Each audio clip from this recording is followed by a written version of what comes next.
Good morning everyone. My name is Varshini. I am studying in third class at Trugveda Upper Primary School.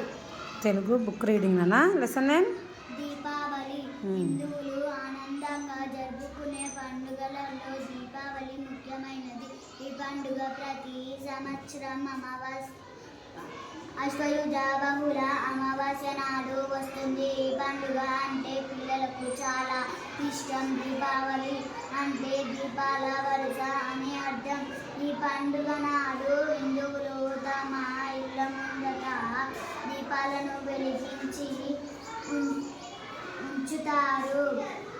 వరుసగా ఉంచుతారు. అందుకే ఈ పండుగను దీపావళి అంటారు.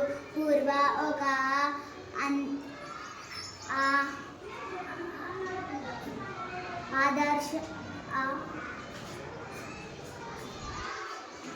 అసూర్యుడు ఉండేవాడు.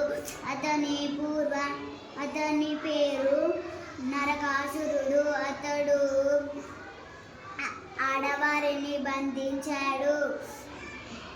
మునులను దేవతలను హింసించాడు. ప్రజలను బంధించాడు.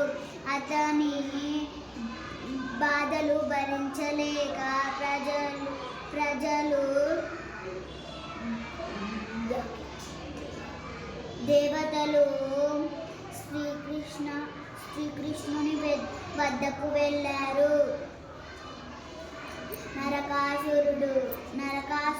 నరకాసురుడిని